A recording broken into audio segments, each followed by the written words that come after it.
अस्सलाम वालेकुम, नमस्कार, सत श्री अकाल एंड गुड इवनिंग। मैं हूं अर्ज़ू काज़मी और आप देख रहे हैं पॉइंट ऑफ व्यू। हमें जी जॉइन किया है अनीस फारूकी साहब ने, बहुत शुक्रिया सर कि जी आज आपने शुक्रिया। जॉइन किया। My sir pleasure. आप बड़ कैसे? मैं ठीक सर, बिल्कुल बड़े तमाशे लगे हुए हैं और आज भी इमरान खान साहब जो हैं वो पेशावर में जलसा कर रहे हैं। आपके ख्याल से जो कुछ चेंजेस पिछले दिनों में यहाँ पर आया है, जितना तमाशा मचा, उसके बाद क्या ये जलसे जुलूस कुछ फायदा देंगे इमरान खान को? जी, सबसे पहले तो वेलकम बैक टू द पुराना पाकिस्तान। और ये अब जो करने जाएंगे ये वही कुछ करेंगे जो कि पुराने पाकिस्तान में करते आए थे। हम्म। फ़र्क सिर्फ ये हो गया कि वहाँ पे वो एम्पायर और एम्पायर के साथ मिलके खेलने की बात करते थे, उसकी उंगली खड़ी हो जाए, इशारा मिल जाए, दस्ते शफ़क़त हो जाए, लेकिन वो अब वो फ़र्क नहीं। अब वो फ़र्क है कि अब ये उस तरह की उनको सपोर्ट मिलेगी नहीं जो पहले मिली थी। शायद एक उम्मीद थी हर एक को कि इनको अगर सपोर्ट की जाए तो ये शायद कोई अच्छा डिलीवर कर पाएँगे, जो कि ज़ाहिर है एक ऑप्टिमिस्टिक पुरुम्मीद सी अप्रोच थी, लेकिन वो नाकाम रहे उसमें डिलीवर करने में। तो उस कोई भी इस तरह के नाकाम घोड़े पे जो है वो रेस पे पैसे नहीं लगाता, ना उसको सपोर्ट करता है। तो I think they have proven themselves, they have damaged the country, they have damaged the economy, they have damaged the generations and generations, जो उनकी मेंटालिटी को ख़राब कर दिया है, पल्यूट कर दिया I think. So it is game over for कप्तान। आखिरी बॉल तक खेलने की जो उन्होंने बात कही थी बिल्कुल दुरुस्त कही थी, क्योंकि आखिरी बॉल के बाद तो गेम ख़त्म हो जाता है। तो वो गेम ख़त्म हो गया। लेकिन सर ये जो जलसे जुलूस कर रहे हैं और अभी पेशावर में है और फिर आगे कराची भी जाएंगे, आपको लग रहा है कराची के लोग कोई रिस्पांस करेंगे इनको? क्योंकि पेशावर में तो काफी मजमा जमा कर लिया है। देखिए, सॉरी। कराची 2.5-3 करोड़ लोगों का शहर है, हम्म। और उसमें 10-20 हज़ार लोग जो हैं वो जो माजून बेचने वाले लोग हैं वो भी जमा कर लेते हैं, आमिर लियाकत भी जमा कर लेता है, कोई भी जमा कर लेता है, मौलाना भी जमा कर लेते हैं, अहले तशी भी जमा कर लेते हैं, कभी ईद मिलादुन्नबी के मौके पे भी वहाँ पे लोग निकलते हम्म। हैं, कहीं ज़्यादा लोग निकलते हैं, कहीं ज़्यादा लोग निकलते हैं। तो अगर चंद लोग जो कि सैटरडे नाइट को कॉन्सर्ट में जाने के बजाय इमरान खान के शो में चले जाएंगे, तो it doesn't make any difference in the national policy. मैं इसमें थोड़ा-सा ये ज़रूर चाहूँगा कि ये जो फ़ाशिस्ट सोच है, मैंने इस पे ट्वीट भी की है कि ये जो फ़ाशिस्ट सोच है, इसको शिकस्त देने के लिए ज़रूरी है कि एमक्यूएम जो है कराची में, जिसका अच्छा होल्ड है, वो इसका जवाब दे, और ये साबित करे कि वो एक रोशन ख़याल जमात है, वो एक प्रोग्रेसिव जमात है, वो एक मुहिब वतन जमात है, जिसको ना तो पाकिस्तान का परचम जलाना है, ना पासपोर्ट जलाना है, ना उसकी तौहीन करनी है, ना इदारों पे कीचड़ उछालनी है। और इसका जवाब वो उसी सूरत में दे सकते हैं कि वो बाहर निकलें, अपने लोगों को बाहर निकालें, और उससे कहीं ज़्यादा तादाद में निकालें जिसके वो कैपेबल हैं और वो कर सकते हैं। लेकिन उससे पहले उनको एक काम ये करना पड़ेगा कि वो अपनी जितने भी इनके धड़े हैं, वो आपस में एक प्लेटफ़ॉर्म पे आ जाएँ। वक़्त आ गया है कि इनको मुत्तहिद होना चाहिए, अपने इख्तिलाफ़ात भुला देने चाहिए, एक-दूसरे का हाथ थाम लेना चाहिए, एक-दूसरे को बुरा-भला कहना बंद करना चाहिए, और उसके बाद एक यूनिफ़ाइड एजेंडे पे आकर शहर और शहर के वासियों के लिए वो काम करें कि जिससे लोग उनकी तवक्को रखते हैं, उम्मीद रखते हैं, और वो उसी सूरत में रखेंगे कि अगर आप लड़ते रहेंगे तो आप कुछ डिलीवर नहीं कर पाएँगे। तो बेसिकली आप अपने ही मैंडेट के साथ ज़्यादती करेंगे। मेरी मेरी ये राय भी है, मशवरा भी है दोस्तों को, सारे प्यारे दोस्त हैं, अहबाब हैं, कि वो ये अपने इख्तिलाफ़ात भुलाएँ। चाहे वो आफ़ाक हों, चाहे वो खालिद मकबूल सिद्दीकी हों, चाहे वो मुस्तफ़ा अज़ीज़ आबादी हों, लंदन में अल्ताफ़ हुसैन हों, जितने भी लोग हैं, ये और एस्टेब्लिशमेंट को चाहिए कि इनको ये रास्ता दे। एस्टेब्लिशमेंट को चाहिए कि इनको ये सहूलत दे कि अगर आप इस एक नुकाती एजेंडे पे कि पहले मुल्क बाद में कुछ और, तो फिर आप इत्तेहाद करें, आप अपनी इलेक्शन की पॉलिसी भी करें, आप इलेक्शन लड़ें भी, आप अपनी गलियों में भी जाएँ, अपने लोगों से बात भी करें।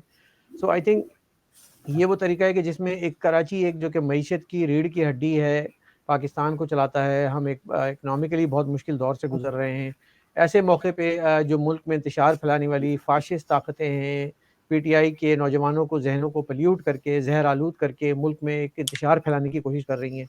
मैं समझता हूँ उसका उसका तोड़ यही है कि जितनी भी कराची में, लाहौर में, पेशावर में, इस्लामाबाद में जो प्रोग्रेसिव फ़ोर्सेस हैं, वो उसका उसी तरह से जवाब दें और बताएँ कि ये सिर्फ़ आप ही इस मुल्क के जो है में क्राउड नहीं जमा कर सकते, वो लोग भी क्राउड जमा कर सकते हैं कि जो असल नुमाइंदे हैं, जिनको पॉलिटिक्स आती है, जिन्होंने असीरी शहादतें सूलियाँ चढ़ी हैं, जिन्होंने कैद व बंद की सहूलतें देखी हैं, जिन्होंने एक प्रोसेस से गुजरे हैं, डिप्लोमेटिक डेमोक्रेटिक एक प्रोसेस से गुजरे हैं, जमहूरियत को देखा है, जमहूरियत के लिए लड़ाई की है। ये तो पीटीआई तो अभी इनकी तो पहली जंग शुरू हुई है, इससे पहले इन्होंने कभी देखा ही नहीं था। आप अगर समझते हैं कि मैकडॉनल्ड खाकर और कॉन्सर्ट का माहौल बना के जमहूरियत आती है, तो ऐसे नहीं आती ना आरजू। तो मेरा ये पैगाम है कि इसको अब इसी तरह से देखने की ज़रूरत है कि आप सब मिल के इसको जो है ना जवाब दें और पुरअमन तरीके से जवाब दें। सर ये जो नई गवर्नमेंट आई है, ये क्योंकि कम अरसे के लिए आई है, आगे इलेक्शंस भी आने हैं, तो कहा यह जा रहा है कि प्राइम मिनिस्टर शहबाज शरीफ साहब जो है वो कैबिनेट छोटी रखना चाह रहे हैं, लेकिन किस तरह से रख पाएंगे आपके ख्याल से? क्योंकि जो लोग भी उनके साथ मिले हैं अभी, वो तो कहेंगे कि जी आप हमें हमारा हिस्सा दीजिए, या जो भी बात हुई होगी। तो ये कैसे मैनेज कर पाएंगे, या फिर आप देख रहे हैं कि दोबारा से झगड़ा शुरू हो जाएगा और अलग अलग हो जाएंगे? देखिए, पहली बात तो ये कि एक अंडरस्टैंडिंग तो है, ज़रदारी साहब ने इस दफ़ा एक सबके साथ मुआहदे, तहरीरी मुआहदे करके एक अंडरस्टैंडिंग डेवलप की है और कहा है कि हम इन बातों पे अमल करेंगे। अब इस इंटरिम जो सेटअप है, ज़रूरी नहीं कि हर चीज़ इसमें ही डिलीवर हो जाए, लॉन्ग टर्म एक प्लानिंग है। और तमाम ही मुत्तहिदा अपोज़िशन की जमातें वो ये समझती हैं कि हम जो है वो हमारा जो ऑब्जेक्टिव है वो ये अबूरी दौर नहीं है, बल्कि जो परमानेंट जो आएगा आइंदा सेटअप, उसमें ये सारी चीज़ें हो पाएँगी, क्योंकि ये सारी कोई भी एक दिन पे स्विच ऑन करते ही सारी चीज़ें फिक्स नहीं हो जाएँगी ना। So I think it will they understand, जो उनके इत्तेहादी हैं उनको मालूम है।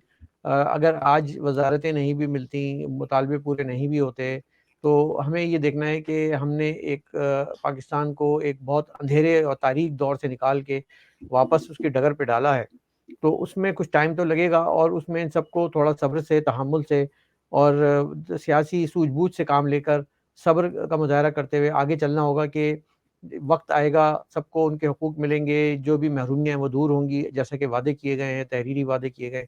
और इसी तरह हर हर पार्टी के चाहे वो सरदार मैंगल हों, चाहे वो खालिद मकबूल सिद्दीकी हों, चाहे वो जेयूआई हो, चाहे वो पीपल्स पार्टी हो या मुस्लिम लीग नून हो, उन सब के अपने-अपने रिज़र्वेशंस हैं, कंसर्न्स हैं, डिमांड्स हैं, उनको पूरा होना चाहिए और वो होंगी, लेकिन उसके लिए हमें थोड़ा-सा इंतज़ार करना पड़ेगा।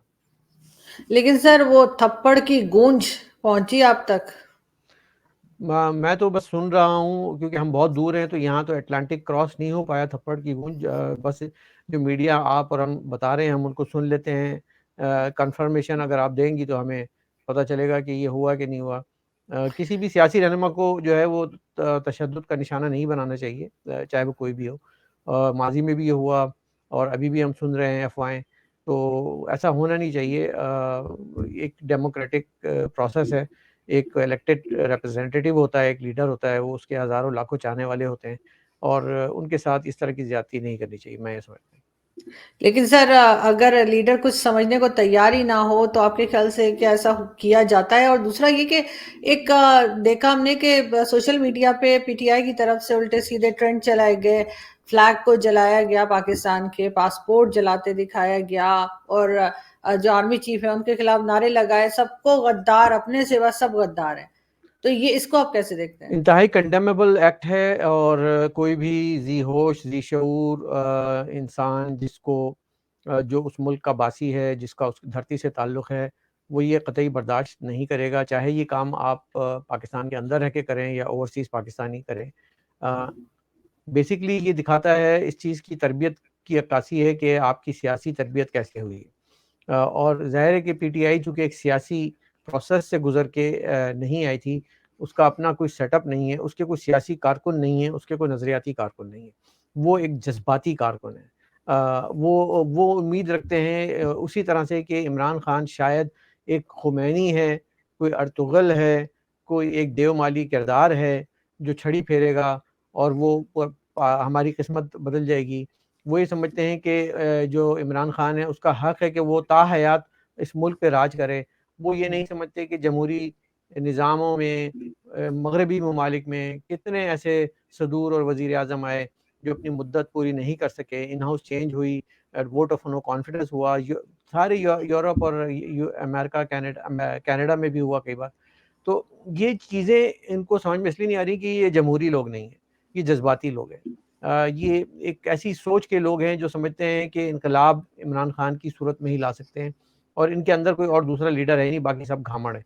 तो ये this is where the problem is, क्योंकि इनको अभी थोड़े से 1-2 जगहों पे इनको ज़रा छितर-वितर लगेंगे तो ये लोग समझ में आएगा कि ये इतना आसान सफ़र नहीं होता, सड़कों पे निकलना, लाठियाँ खाना, पुलिस की जेलों में जाना।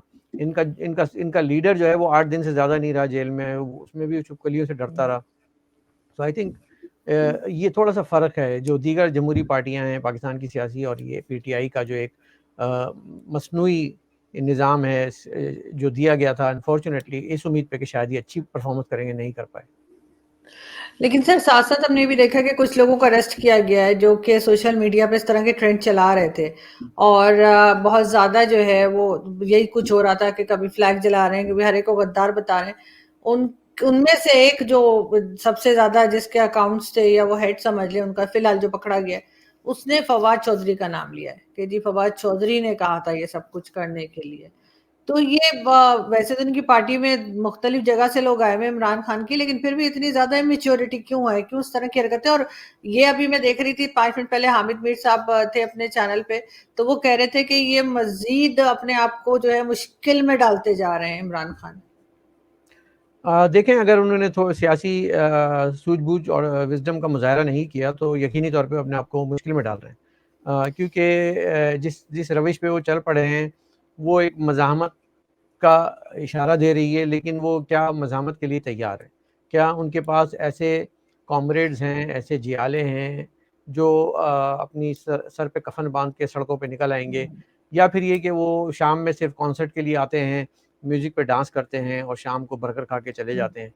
वो क्या किसी की पुलिस वाले की लाठी भी सह पाएँगे? नहीं सह पाएँगे। मम्मी डैडीज़ वाले, गाना सुन के नाचने वाले, बड़ा अजीब तज़ाद है। रियासत मदीना बन रही है और नाच गाना हो रहा है। तो मुझे तो कोई उम्मीद और तवक्को नहीं है। ये अच्छा क्राउड पुलिंग की टेक्नीक जो है ऐसे ही है कि जैसे आप एक कहें कि आज क्रिकेट मैच हो रहा है इंडिया पाकिस्तान का, तो जो क्राउड आ जाएगा वो इनकलाब तो नहीं लाएगा ना, वो एंजॉय करने आता है, वो just there to have fun, chill करने आता है। तो वो चिल करने वाले लोग हैं, इनको चिल करने दें, कुछ 2-3 दिन की इनका बुखार है, उतर जाएगा।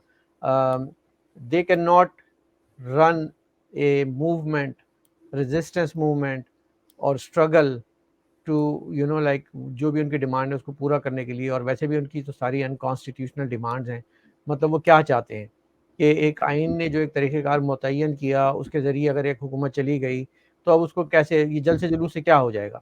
हाँ, आप इलेक्शन में जाइए, आप बड़े-बड़े जलसे कीजिए, आप अपनी कैंपेन चलाइए, उसके बाद वोट लीजिए, वोट लेके अपनी अक्सरियत साबित करें। अब आप मुझे बताएँ, क्या ये दोबारा अक्सरियत साबित कर सकेंगे मुत्तहिदा अपोज़िशन के सामने?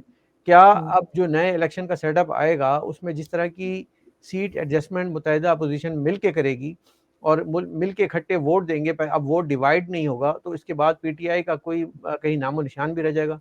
क्या इमरान खान बगैर किसी एम्पायर के और बगैर किसी सपोर्ट के अब जो है वो किसी इलेक्शन में एक काउंसिलर की सीट जीतने के भी अहल हैं, लायक हैं? Answer is no.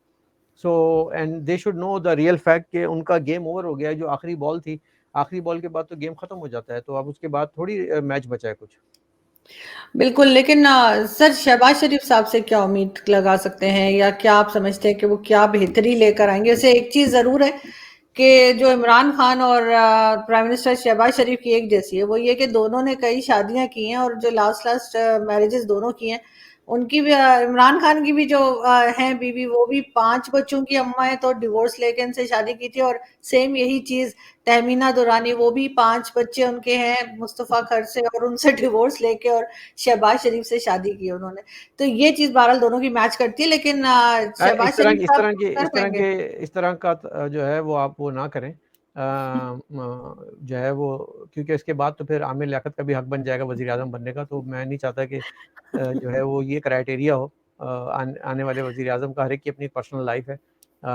शहबाज शरीफ तो एक फैमिली ओरिएंटेड पर्सन है, उन्हें मालूम है कि फैमिली को कैसे रख के चलना है। इमरान खान ने जो ख़वातीन के साथ सलूक किया है जिस तरह से, वो हम सब के सामने है। तो अभी तो वो बिल्कुल ही तन्हा हैं।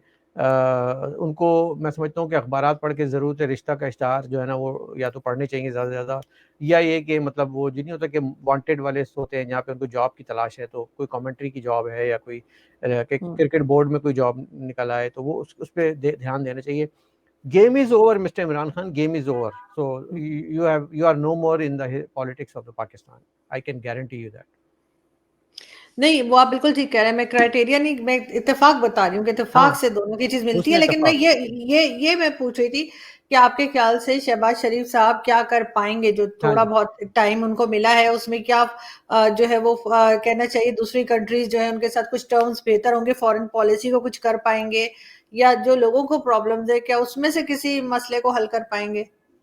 देखिए ना कि कितने ही ममालिक ने फौरी तौर पे पहले ही 24 घंटे के अंदर-अंदर उनको मुबारकबाद के पैगामात दे दिए, हिंदुस्तान समेत। हुँ, अमेरिका के स्टेट डिपार्टमेंट ने भी कह दिया, तुर्की से भी आ गया, सारे ममालिक से आपको मुबारकबाद आ रहे हैं। तो ये एक आइस ब्रेक हुई है, लोगों का पाकिस्तान पे एतमाद बहाल हुआ है। स्टॉक एक्सचेंज जो है वो ऊपर जा रहा है, इन्फ्लेशन नीचे जा रही है, डॉलर हुँ, स्टेबल हो रहा है। शहबाज शरीफ इज़ अ गुड एडमिनिस्ट्रेटर। उनको आता है कि मैनेज कैसे करते हैं चीज़ों को। He has done it, he has proven it in Punjab. उनके कोई नया नहीं है। He knows how to run the affairs of the government. और वो अपनी टीम बना के चलते हैं, टीम में जो काम करता है पुर्जा उसको रखते हैं, नहीं होता तो उसको उतार के फेंक देते हैं। And that is where I think the machinery should be alert. उनको मालूम है कि किस तरह से शहबाज शरीफ काम करते हैं, उनका अपना एक विज़न है। सबसे बड़ी बात ये है कि वो टीम के साथ काम करते हैं, वो टीम लेके चलते हैं। इमरान खान एक सोलो फ्लाइट थी, ठीक है? वो एक फ़ास्ट बॉलिंग करने हुँ, आते थे, किसी की ना लेफ्ट राइट सुनते नहीं थे और अपने फ़ैसले खुद हुँ। करते थे। ना उन्होंने कारोबार पे तवज्जो दी, ना उन्होंने ख़ारजा पे तवज्जो दी, ना उन्होंने FATF पे तवज्जो दी, ना उन्होंने IMF पे तवज्जो दी। बस मैं और मैं। तो वो जो है वो आज वो है मैं जो है वो था हो गया और था थई हो गया। अब वो करते रहे था थैया करते रहे कॉन्सर्ट्स में, लेकिन शहबाज शरीफ इज़ गोइंग टू प्रूव। बहुत चैलेंजेस हैं, बहुत चैलेंज हैं। उन उस पे नुक्ताचीनियाँ होंगी, उस पे तनकीद होगी। ज़ाहिर है वो इतना आसान नहीं है डिलीवर करना पाकिस्तान की मौजूदा कंडीशंस को देखते हुए। लेकिन जो कुछ हो सकता है वो ज़रूर करेंगे, नीयत होनी चाहिए, एक्शन होना चाहिए और सिर्फ़ अल्फ़ाज़ नहीं होने चाहिए। सिर्फ़ लोगों को तसव्वुराती ख़्वाब नहीं दिखाने चाहिए कि हम एक मदीने की रियासत बनाने जा रहे हैं। आप मदीने की रियासत से क्या मतलब था आपका? मुझे तो आज तक समझ में नहीं आया कि ये हुँ, ना तो लोगों की कहीं वेलफेयर की बात की आपने, ना हुँ, लोगों के कहीं दरिया फ़रात के किनारे कोई कुत्ता प्यासा सो जाए तो वो प्यासा नहीं सोया। आपने किया क्या? कुछ हुँ। नहीं किया। अगर कुछ किया होता तो आज हम थोड़ी बहुत तो आपका ज़िक्र कर रहे होते ना, आपने कुछ भी नहीं किया। तो Shehbaz Sharif I think is the best choice for the country for now. और आपने लोगों की ज़हनसाज़ी ज़रूर की और ये कह रहे हैं कि जी वो चोर है, वो चोर है, चोरों के हवाले मुल्क कर दिया। Let's see, let's see, give them some time and then let them prove it. बिल्कुल सही कह रहे हैं आप सर, क्योंकि बड़बोल भी बहुत थे। इमरान खान साहब जो कहते थे कि जी इनकी शेरवानी रखी रह जाएगी, अचकन ऐसी रह जाएगी। लेकिन हम उम्मीद यही करते हैं कि शहबाज शरीफ साहब अगर कोई काम गवर्नमेंट में गलत हो रहा होगा और मीडिया बात करेगा तो वो उसको सुनेंगे और उस चीज़ को ठीक करके आगे बढ़ने की कोशिश करेंगे। जी। लेकिन सर, इमरान खान की अगर हम बात करें लास्ट में दोबारा से, तो वो हमें जो है मतलब कहीं पे बैठते हुए दिखाई नहीं दे रहे और उनको ये लग रहा है कि जी बहुत मजमा जमा हो गया है और जो कि केपीके में हुआ भी है और लोग बड़ा मेरा साथ दे रहे हैं। लेकिन असल बात कुछ और है। लेकिन आपको लग रहा है कि अब इनके भी करप्शन केसेस खुलना शुरू होंगे, इमरान खान के ऊपर भी जो है वो नैब और दूसरे इदारे जो है वो एक्शन करेंगे? खुलने चाहिए, अगर कुछ है तो ये फेस करें, जैसे सारे सियासतदानों ने किया, सालों साल तक किया, सज़ाएँ भुगती। मतलब जायज़ नाजायज़ लोगों पे इल्ज़ाम लगाया, अकामे पे लोगों को जो है ना पाकिस्तान के आपने सबसे बड़े हम्म, लीडर को जो है ना आउट कर दिया। तो जब हम्म। आप दूसरों को कर सकते हैं तो you are not an exception. आपको भी फेस करना होगा, आपको भी सामना करना पड़ा होगा। अगर आपने कुछ किया है तो ठीक है, नहीं किया तो ठीक है, आप मतलब अपोज़िशन लीडर का किरदार निभाइए, हमें तो कोई मसला नहीं है भाई। आप वैसे भी इर्रेलेवेंट हो गए हैं पाकिस्तान की सियासत में। तो इनकी पार्टी के जो दूसरे लोग हैं जो कहना चाहिए जो ईसीएल में जिनके नाम डालने की बात की जा रही थी, शहबाज गिल वगैरह, को लगता है कि ये भागने की कोशिश करेंगे? क्योंकि करेंगे। ऑलरेडी कुछ केसेस तो सर आ ही गए ना। इनके नेकलेस वाला केस आपने हो सकता है देखा हो, कि जिसमें कहा जा रहा है कि जुल्फी बुखारी के जरिए इन्होंने सेल किया है और 18 करोड़ जो है वो खान साहब पी गए। तो इस तरह की कई चीजें निकलेंगी। बिल्कुल करेंगे, बिल्कुल ये लोग सब भागने की कोशिश करेंगे, ये सब तितर-बितर होने की कोशिश करेंगे, ये सब हम्म, मफाद परस्त टोला था, इन्होंने इनसे फ़ायदा उठाया, कुछ इनकी इल्म में लाके कुछ लाइल्मी में किया होगा। लेकिन जिस तरह से पोस्टिंग एंड प्रमोशंस एंड जिस तरह से ये इस पे आपको स्कैंडल नज़र आएगा, तोशेखाने के मसाइल आपको नज़र आएंगे, फॉरेन फंडिंग में आपको पता चलेगा, शौकत खानम का आपको पता चलेगा। एक थोड़ी है, कई हैं। तो इनको खुलना चाहिए, बुक्स को ओपन करना चाहिए, लोगों के सामने होनी चाहिए तहकीकात। लेकिन सबसे पहले, सबसे बड़ा, सबसे अहम मसला वो मरासला है कि जिसकी बुनियाद पे इन्होंने ये सारा ड्रामा रचाया था। मैं कहता हूँ कि इस वक्त पाकिस्तान को ज़रूरत है कि पाकिस्तान की आवाम के जहनों को बिल्कुल क्लियर कर दिया जाए कि ये जो था मरासला, ये क्या था, इसकी बुनियाद पे इतना बड़ा स्कैंडल खड़ा किया आपने, पाकिस्तान की पूरी कौमी क़यादत को गद्दार करार दिया। उसकी बुनियाद पे आपने असम्बलियों और आइन की शिकों की खिलाफ वर्जी की। तो this needs to be cleared historically. ऐसा ना हो कि ये कहीं दफन हो जाए और फिर हम जो है ना कयास आराइयाँ करते रहें, क्योंकि ये बाकी चीज़ें ले डूबे ना डूबे, इनको ये ख़त ही ले डूबेगा, जो कि काफ़ी है। जिसकी बुनियाद पे इन्होंने पूरी कौम को एक हिजान में, एक तरह का क्राइसिस, एक इंतशार की कैफियत आपने बपा की। और मैं समझता हूँ कि Imran Khan will pay for this letter scandal, letter gate जो है, इसको इसकी प्राइस पे करनी होगी आने वाले दिनों में। सबसे इम्पोर्टेंट चीज़ तो ये है। बिल्कुल आप ठीक कह रहे हैं, और लगता यही है कि ये सब एक्शन बहुत जल्दी ही शुरू हो जाएंगे, और हम दुआ यही करते हैं कि जो नई गवर्नमेंट आई है पाकिस्तान के लिए कुछ बेहतर करे। और जैसे कि आप खुद भी कह रहे हैं और लोगों ने भी देखा है कि बहरहाल डॉलर की कीमत कंट्रोल की गई है और कई दूसरी चीजें जो वो बेहतरी की तरफ जा हो रही हैं। जाएगी, बेहतर हो जाएगी, बेहतर हो जाएगी, और मुझे आसार नज़र आ रहे हैं। मैं एक और एक वेस्ट ये करूँगा अपने तमाम, क्योंकि मैं मगरिब में रहता हूँ और मगरिब को मगरिब से ज़्यादा जानता हूँ, तो आपको तो पता ही है, हम लोग ज़्यादा जानते हैं। लेकिन बहरहाल जो ओवरसीज़ पाकिस्तानी हैं, उनसे मैं ये ज़रूर कहूँगा कि रेमिटेंसेस में इजाफ़ा करें। जो पाकिस्तान में इस वक्त 11 अरब 30 करोड़ के करीब डॉलर जो हैं वो पड़े हुए हैं, वो 2 महीने की अदायगियों के लिए ही काफ़ी हैं, और 2 महीने में फिर पाकिस्तान को चैलेंजेस आएंगे। अगर कुछ पीटीआई के हिमायती और ये सब इस तरह की बातें कर रहे हैं कि हम पैसे नहीं भेजेंगे, हम चोरों को पैसे नहीं भेजेंगे, वो बेसिकली अपने मुल्क के साथ जो है वो नाइंसाफ़ी कर रहे हैं, वो मुल्क की साथ ज़्यादती कर रहे हैं। और अगर वो मुल्क को अपने पैसे नहीं भेजेंगे तो कहाँ भारत को भेजेंगे या कि चाइना को भेजेंगे या किसको भेजेंगे, मुझे नहीं पता। और गैर कानूनी तरीके से भेजेंगे तो वो भी एक मनी लॉन्ड्रिंग में बहुत सारे लोग फंसेंगे, क्योंकि अब वेस्ट में भी लोगों ने ये जो हुंडी के और हवाले के जो ज़रिए पैसे भेजने पे कड़ी निगरानी की जा रही है, एफबीआई भी कर रही है, सीआईए भी कर रही है, कनाडा में भी, यूके में भी। तो अगर आपने हवालों से और हुंडी से पैसे भेजने हैं तो आप अपने आप को, अपने अहल खाना को क्यों मुश्किल में डाल रहे हैं? प्रॉपर स्टेट बैंक का जो भी तरीक़ेकार है उसके ज़रिए अपने जो है ज़र मुबादला को पाकिस्तान में भेज के, क्योंकि वहाँ आपके भी रिश्तेदार रहते हैं, सिर्फ ये नहीं कि सिर्फ पीटीआई और पीपल्स पार्टी और एमक्यूएम और दीगर लोग रहते हैं, सबके रिश्तेदार रहते हैं वहाँ पे। और सबसे बड़ी बात ये कि उस मुल्क को ज़रूरत है आपकी, इस वक्त भी और हमेशा भी, और आपने हमेशा ही साथ दिया है। तो किसी की बातों में ना आए, ये कोई इसको पॉलिटिकल नारा ना बनाएं, इसको एक पॉलिटिकल मोटिव के लिए इस्तेमाल नहीं करें। दीज आर सेंसिटिव मैटर्स, इसको सेंसिटिव तरीके से ही हैंडल करना चाहिए। तो एक बार फिर ज़्यादा से ज़्यादा रेमिटेंस आप भेजें, रमज़ान के महीने में भेजना है भेजें, ईद के मौके पे भेजें, लेकिन भेजें ज़रूर। नहीं, आप बिल्कुल ठीक कह रहे हैं, लेकिन सर साथ ही मुझे ये लग रहा है कि लोग रुकेंगे नहीं इनके कहने से, इसलिए कि बहुत से लोगों की ज़ाहिर अपनी फैमिलीज़ को भेज रहे हैं। वो कोई गवर्नमेंट को नहीं भेज रहे या पोजीशन को नहीं भेज रहे, वो बल्कि अपनी फैमिली को, कोई अपनी माँ को भेज रहा है, कोई बहन को भेज रहा है, कोई भाई को, बाप को, इस तरह से लोग भेज रहे हैं। तो इनके कहने से लोग इतने बेवकूफ़ नहीं है कि वो इस तरह की कोई हरकत करें। और एक आज मैं देख भी रही थी टीवी पर, कोई आए थे ओवरसीज़ पाकिस्तानीज़ के, कोई कुछ थे, वो पता नहीं क्या हेड थे क्या थे, वो कह रहे थे कि नहीं ऐसा हम होने नहीं देंगे, और ये सिर्फ लोगों को भड़का रहे हैं, लेकिन लोग इनकी बातों में, मेजॉरिटी इनकी बातों में नहीं आएगी इन चीज लोगों को। का तो इलाज ये है कि जहाँ जहाँ ये इस तरह की एहतजाज और मुजाहरे कर रहे हैं ना, एक एक दो दो प्रिजनर्स वैन ला के खड़ी कर दें कोने पे, उसके बाद ये सब भाग जाएंगे घर अपने। अभी भी सर जब लाए थे ना सैटरडे की रात को, तो उनमें से कई पीटीआई वाले थे, तो कहने हम तो दही लेने के लिए निकले हैं, हम तो वो घर जी, जा रहे हैं। इन तो सबको ये दही लेने भेजना है। ये सब भाग जाएंगे। बहुत शुक्रिया सर कि आज आपने ज्वाइन किया, थैंक यू सो मच, फिर प्लेजर। आपसे मुलाकात होगी।